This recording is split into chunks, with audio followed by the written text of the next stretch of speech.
तत्कालीन मुख्यमंत्री माननीय दिग्विजय सिंह जी के कार्यकाल में इनको अस्थायी रूप से राजीव आवास योजना के तहत पट्टा भी दिया गया। खाना भी नहीं खाएं, ये हमारा डोकरा छोड़ के चले गए, हम कहाँ जाएंगे एक जन। तो अब शांति मिली। हाँ, अब थोड़ा सा राहत है। शांति मिले दादा, शांति मिले। ना प्रधानमंत्री आवास योजना के मकान 3.5 लाख रुपए के हैं।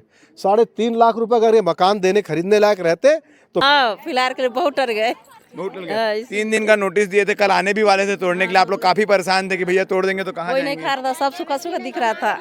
हैं भिलाईनगर रेलवे स्टेशन के पास लगभग 300-350 परिवार निवासरत हैं, जिसमें से ऐसा ही इनको रोड में ना छोड़े, क्योंकि चाहे इंसान गरीब हो अमीर हो, सब इंसान एक होता है। भिलाई-नगर रेलवे स्टेशन के पास मौजूद बस्ती को हटाने का निर्णय लिया गया था।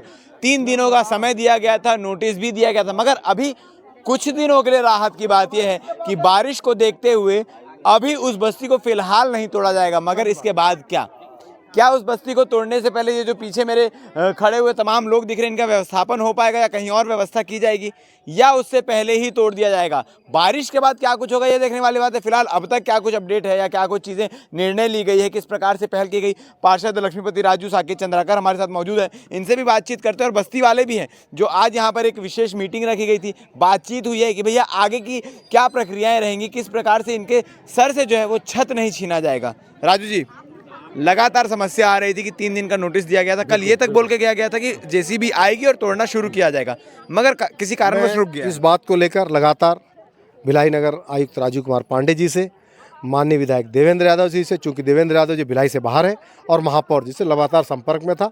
उन्होंने भी अपने स्तर पर चर्चा किया और मैं लगातार आप लोग के माध्यम से ही, हम लोग किस बात को उठा पा रहे हैं, आप लोग के सहयोग से ही उठा पा रहे हैं, तो आप लोग के माध्यम से कहीं ना कहीं ये खबर पहुँचते गई।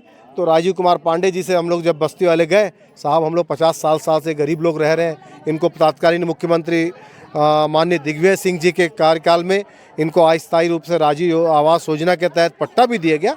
उस समय कहा गया जब भी यहाँ से हटाएंगे तो आपको कहीं ना कहीं स्थापित करेंगे, उसके बाद यहाँ से हटाएंगे।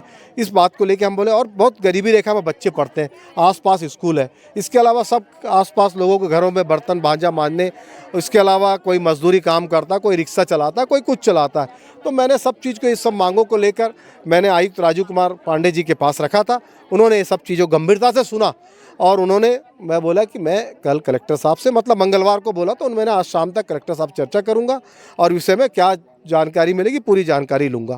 तो कल हम लोगों ने, मैं साकेत भाई ने कल बस्ती गया सबसे मिलने, क्योंकि क्षेत्र है, और माननीय विधायक देवेंद्र यादव जी का भी निर्देश था कि आप लोग बस्ती जाइए, उनके साथ लड़िए, उनको मकान उनको नहीं टूटना चाहिए। देवेंद्र यादव जी का साफ निर्देश था, गरीबों का हक गरीबों को मिलना चाहिए।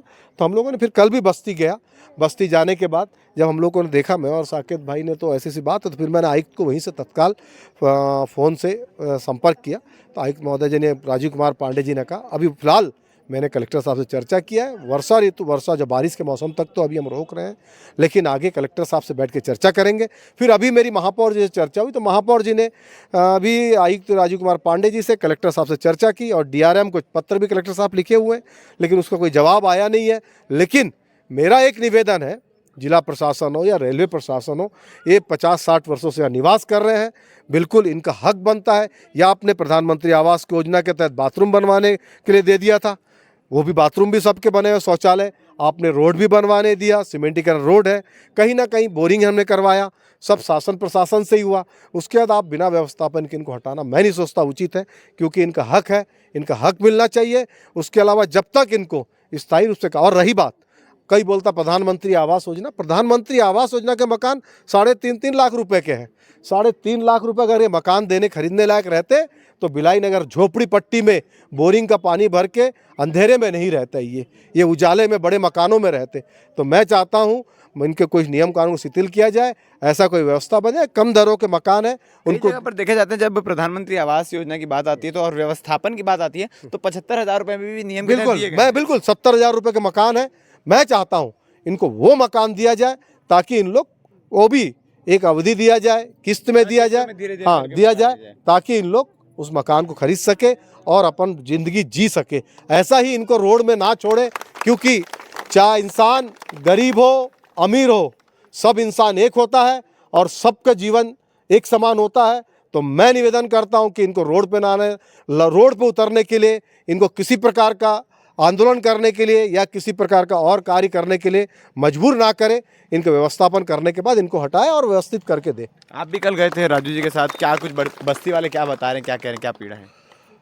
ये 2 वार्ड के नागरिक हैं। भिलाई नगर रेलवे स्टेशन के पास लगभग 300-350 परिवार निवासरत हैं, जिसमें से लगभग 83 मकानों को नोटिस रेलवे द्वारा, जो रेलवे की जमीन के अंतर्गत आते हैं उनको नोटिस दिया गया। रेलवे की ज़मीन के अंतर्गत आने वाले झोपड़पट्टी में रहने वाले लोगों को नोटिस सर्व किया गया। तो हमारे वरिष्ठ एमआईसी सदस्य लक्ष्मीपति राजू और मैंने कल उन क्षेत्रों का, प्रभावित क्षेत्रों का दौरा किया, जिसमें आप सब यहाँ पे वर्तमान में आए हैं। सब पत्रकार बंधु यहाँ जो हमारी माताएं बहनें बस्ती वाले हैं, ये डेली रोज़ कमाने खाने वाले लोग हैं और लगभग 50 सालों से 3-3 पीढ़ियाँ इनकी यहाँ से निकल गई रहते, निवासरत रहते। अब अचानक इनका मकान छत छीन लिया जाएगा तो ये अन्याय ही होगा। ठीक है, रेलवे की ज़मीन है, वहाँ एक्सपेंशन प्रोजेक्ट चल रहा है, आने वाले समय अपनी जगह ठीक है, मगर डेवलपमेंट इनके बारे में भी ध्यान, डेवलपमेंट भी जरूरी है, लेकिन ये गरीब परिवारों के लिए भी हमको सबको सोचना पड़ेगा। जिला प्रशासन को, रेलवे प्रशासन को, निगम प्रशासन को। प्रधानमंत्री आवास, क्योंकि मेरा डिपार्टमेंट भी आता है, उसमें जो कम दर जो व्यवस्थापन से प्रभावित जो लोग होते हैं उनके लिए 75,000 रुपया में वो मकान दिए जाते हैं। वर्तमान स्थिति हमने भी नगर निगम से मंगाई है कि कितने आवास अभी खाली हैं, क्योंकि 83 से 85 परिवार यहाँ प्रभावित होने जा रहे हैं। तो अभी अंडर कंस्ट्रक्शन, अभी कंस्ट्रक्शन चल रहा है प्रधानमंत्री आवासों का।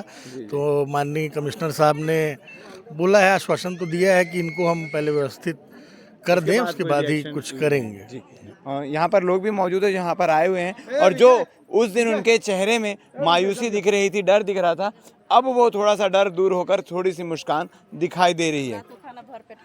सब खाना भरपेट खाए हैं। फिलहाल के लिए टल गई मुसीबत। हाँ, फिलहाल के लिए बहुत डर गए। बहुत टल गए। 3 दिन का नोटिस दिए थे, कल आने भी वाले थे तोड़ने के लिए। आप लोग काफी परेशान थे कि भैया तोड़ देंगे तो कहाँ कोई नहीं खा रहा था, सब सूखा सूखा दिख रहा था।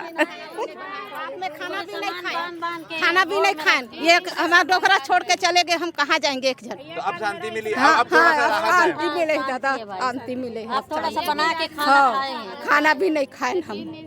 हाँ, तो अभी बारिश तक की तो चलो चीजें टल गई, बारिश के बाद व्यवस्थापन की बात हो रही है। वो का बात देखेंगे बारिश के बाद। क्या बोले पार्षद जी, क्या बोल रहे हैं आप लोग को? हमारे बारिश के तक रहे के बाद बोला थे। अभी बोले हाँ, जाएंगे तो आगे तक हाँ, हम भी दौड़ेंगे। और हमेशा हमारे साथ देवत है, अभी भी साथ देवत है। अभी भी हाँ, साथ देवत। कोई तकलीफ अब नहीं नहीं है, अभी कोई तकलीफ नहीं है। ठीक है। हमारे पास हमें कोई तकलीफ हो सकता है, शुरू से वो हमारा साथ दिए हैं और दे ही रहे हैं सब दिन। भैया रहते हुए हमारा कोई तकलीफ नहीं हो सकता। हम रोड में रहने से भी खुश, झोपड़ी में रहने से भी खुश। तो लोग काफी खुश नजर आ रहे हैं, क्योंकि फिलहाल के लिए जिसके घर से छत छीन रहा हो और उसको छत ना छीना जाए, उसकी व्यवस्थाएं कर दी जाए, तो खुशी की बात होती है। और जैसे साफ तौर पर बता रहे कि जब से नोटिस आया था तब से खाना पीना बंद हो चुका था, मगर कल जब ये बात पता चली कि भैया बारिश तक आराम से रहिए, उससे पहले व्यवस्थापन की बात की जाएगी, व्यवस्थापन के बारे में विचार किया जाएगा, व्यवस्थापन करवा दिया जाएगा, इस बात को सुनते ही खुशी की लहर दौड़ी और ये लोग खाना पीना वापस से रोज़मर्रा की तरह शुरू कर दिए। अब आगे क्या होगा ये देखने वाली बात है, क्योंकि आपको बता दें कि जहाँ जहाँ पर एक्सपेंशन का काम चल रहा है रेलवे का, एक जगह कुम्हारी है, वहाँ पर तोड़फोड़ की कार्रवाई शुरू भी की जा चुकी है। अब क्या कुछ अपडेट होता है देखने वाली बातें बन रही है हमारे साथ।